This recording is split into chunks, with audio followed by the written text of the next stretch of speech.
60 kilos, c'est le nombre de déchets alimentaires qu'un habitant de la métropole produit par an. Alors pour valoriser et tirer profit de ces déchets, le composteur est votre nouvel ami.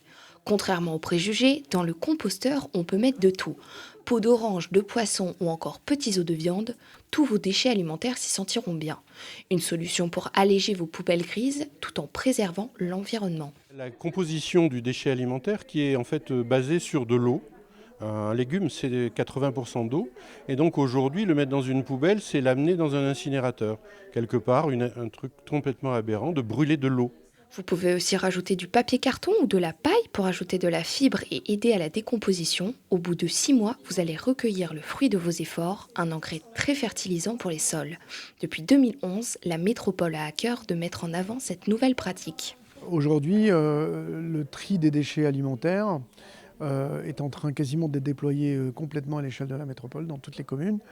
Et nous sommes une des métropoles les plus en avance sur ces sujets, parce qu'il y a quelque chose qui finalement est très bien accepté.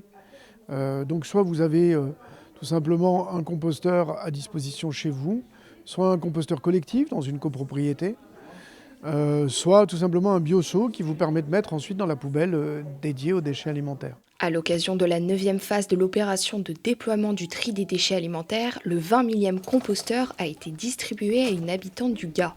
Une pratique qu'elle avait déjà adoptée, mais dont elle ne voyait pas le bénéfice. Je compostais déjà, mais de manière naturelle. Je mettais au fond du jardin entre 4 planches.